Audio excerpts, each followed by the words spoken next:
everyone. Greetings from La Cruz de Guanacaste. It's actually a little bit dreary today. So this next episode is a mini cruising guide for Cabo San Lucas. Again, similar to the last one I did for Ensenada, this is in no way intended to be comprehensive. Just sharing a few experiences that we had in Cabo that I hope other cruisers might be interested in, may find helpful. Certainly would love to get your feedback and add to it over time, but here it is. Enjoy. If you have any questions that I can answer, or if you have any key pieces of information you want to share with other cruisers, send them my way. Thanks a lot, everybody. Getting to Cabo San Lucas. I assume most of you will be traveling south from Southern California down the Baja California coast. Our last stop was in Bahia Santa Maria. That anchorage was about 183 nautical miles from Cabo San Lucas. The prevailing winds for late fall are going to be from the north-northwest, usually.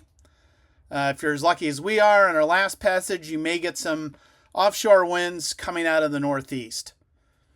Now, you can go cape to cape on this leg to stay out of shipping traffic, avoid some of the potentially stronger winds offshore, and reduce exposure to the compression effect coming from the headlands if you stay close to land. Just don't hit that big rock to your port side. Conditions as you round the Baja tip near Cabo Falso can get pretty rough. It's best to hug the coast here as you make the approach. Hola, amigos. 9 o'clock in the morning. Give you a little picture where we're at in Cabo. That's one of these is Infinity, another one's AV. This is Hotel Rio. We have to take a dinghy ride all the way back up in there. I don't know if anybody's providing Ponga service or anything like that, so we may just need to get in and go explore and find out and see if we can get a place to tie up to or not.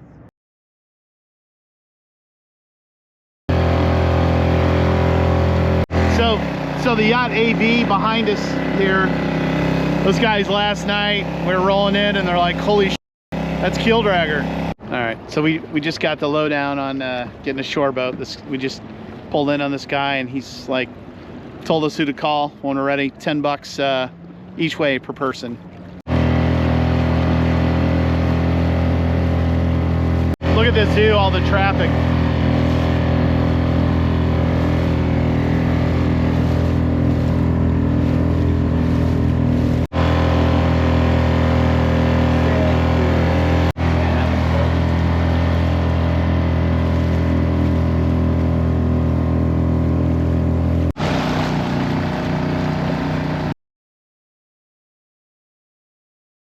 All right, I'm gonna overlay an image of where we're at in the marina.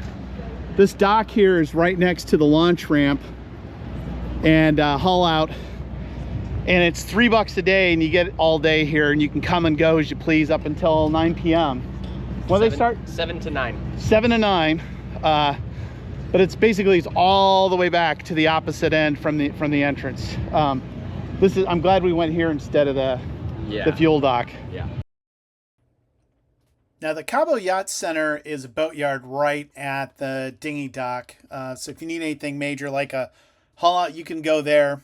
We had to replace our VHF antenna, and we actually wound up going on a little bit of a scavenger hunt, but we found 3 places that had pretty good supplies. We wound up having to go to each one to get the pieces that we need. They're all within very easy walking distance of the dinghy dock. The first one we went to is Ferro de Mar, the second one Agency Arjona, and the third one Mario's Marine. They were all super cool to go into. They all kind of were limited based, compared to a West Marine or something like that. But most of like the bare essentials that you need, you can get at these places. So we're on the hunt for VHF antenna. I found my white lithium grease that I needed for the winch, and I gotta have a rail mount if I can find an antenna. But they have an antenna here but no connectors So I have to look and see what we can find. Worst case, I might go ahead and buy one of these and jury rig a wire temporarily, and then I can get the connectors later. So that's an option I'm exploring. Mar, Marine and Tackle. It was a good stop. There's an echo up in this bitch. Yeah, they're pretty well stocked with stuff. I don't have connectors, unfortunately, for the VHF antenna, but I may go ahead and buy one. Anyways, we'll see. See if I can get an extra little lever for the windlass with the welder here. If this guy had the right size, he totally, I think, would have worked something out with. This seems super cool. We just walked up on this guy welding, and Andy's like, hey, we can get the part maybe from this dude. I slightly bent. It was just a spare. The one that I have works perfectly fine, but the lever for the windlass, if I lose that, would be a pain in the butt. Oh, there's this Arjona place, and that we just went to, and that's where we got the jousting pole. So you can see what our on deck, let me cross over the other side.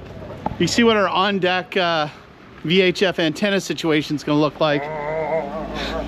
Now we're just shopping fittings for VHF to see if we can get this thing properly wired up without having to jury rig it.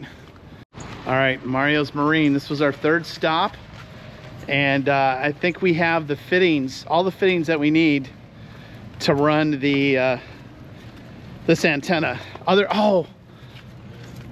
Should I get another fucking cable clam through deck fitting? Yeah. Oh, hang on. We just went back to Arjona to look for a cable clam or a through deck fitting for the cable that we're gonna run, and Mario's didn't have it either, so we're gonna go back to our starting point at Mar and see if they have it. So we're kind of hitting each place twice now. This is the legit place, Iria Las Aizas. It was So good. Andy's still raving about it. All the locals are here. This is the place. Money in there too. My FMM is in there. I don't know. So I'm gonna go in, and we have to check into Los Cabos here, and then I'll need to get a Zarpe or exit. So they need like the crew list and all that, and then the crew list when we depart, which will change because it'll just be me. Each major port of entry you have to check in and check out with the port captain. So we went ahead and got all of our documentation. Nice thing about this place is, yeah, you know, it's a little bit of a wait. There's a little bureaucracy, but there's air conditioning and comfortable seats. So I'm not complaining. Pretty chill process. They're pretty patient with me. I've been through this, so it wasn't my first rodeo, but it would help if I spoke fluent Spanish. All right, we should have our VHF antenna, a fantastic lunch,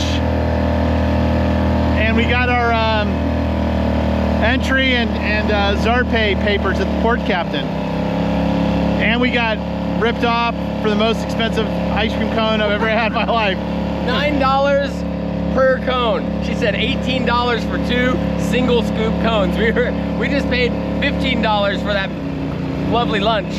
For the two of us. For both of us, right. Unreal. The choppiest Marina.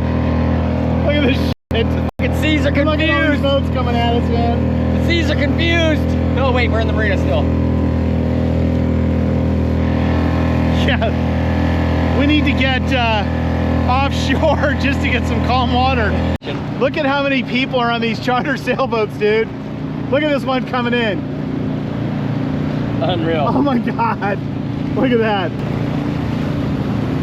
I think there's a few people on that boat. Look at that, a little crowded. So it's 6 p.m. and I humored Andy, who wanted to anchor closer to where the action was. Look at this nonsense.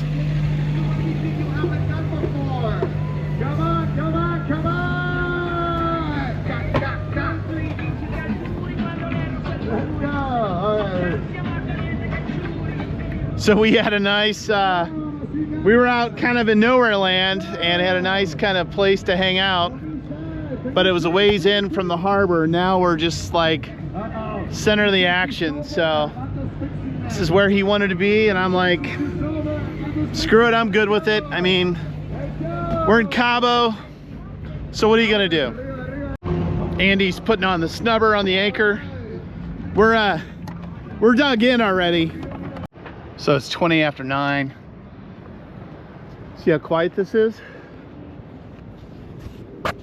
You do have one cruise ship that rolled in.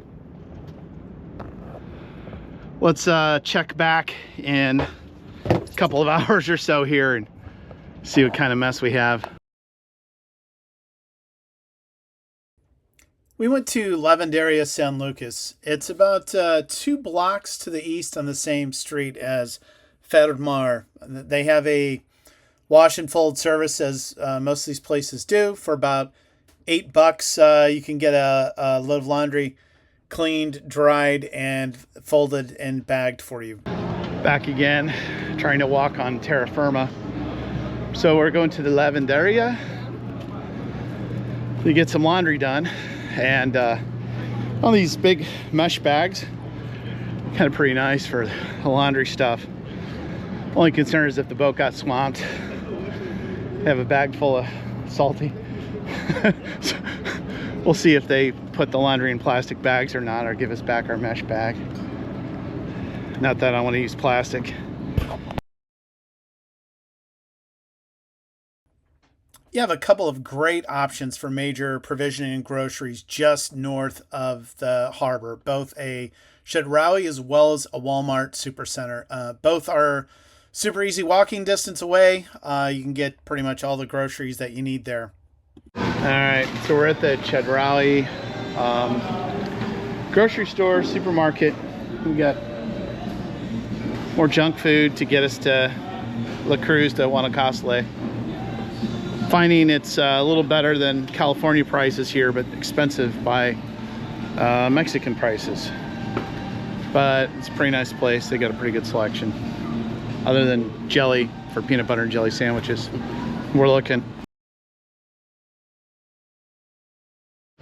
Crew of the Month award goes to Andy. Wiring up the auxiliary VHF antenna. We're gonna put it here on the stern rail here. There's a little GPS antenna, which is no longer used. I think might even be able to reuse the base for that, even though we bought another mount. So we'll put this tall VHF antenna right up in here, off the stern, and eventually I'll get the mast antenna all sorted out, and then after that, this will become the backup. All right, major breakthrough and a major relief. After all this screwing around, actually figured out that the VHF antenna and the cable going up are fine. The issue that I had was with the connector cable after all, and when I went to test it, I actually think I reconnected the wrong cables when I was tired or in my haste or stressed out a little bit. But I'm actually getting, you see this very well, but this contact that I just picked up out here is 174 nautical miles away, and here is another one. The Alder Express is 113 nautical miles away. All right, that's it for the mini guide. You know, I could have spent days and days and days compiling things to do in Cabo. Just wanted to keep it brief and hit a couple of highlights that might be interesting to cruisers. If you found the content valuable, if you liked the episode, I appreciate a thumbs up. If you'd like to support the channel through YouTube memberships, Patreon, one-time donations through PayPal, appreciate any support. And you know, if you have any other interesting ideas that would be great to share with other cruisers. Love to get your feedback in the comments. Adios.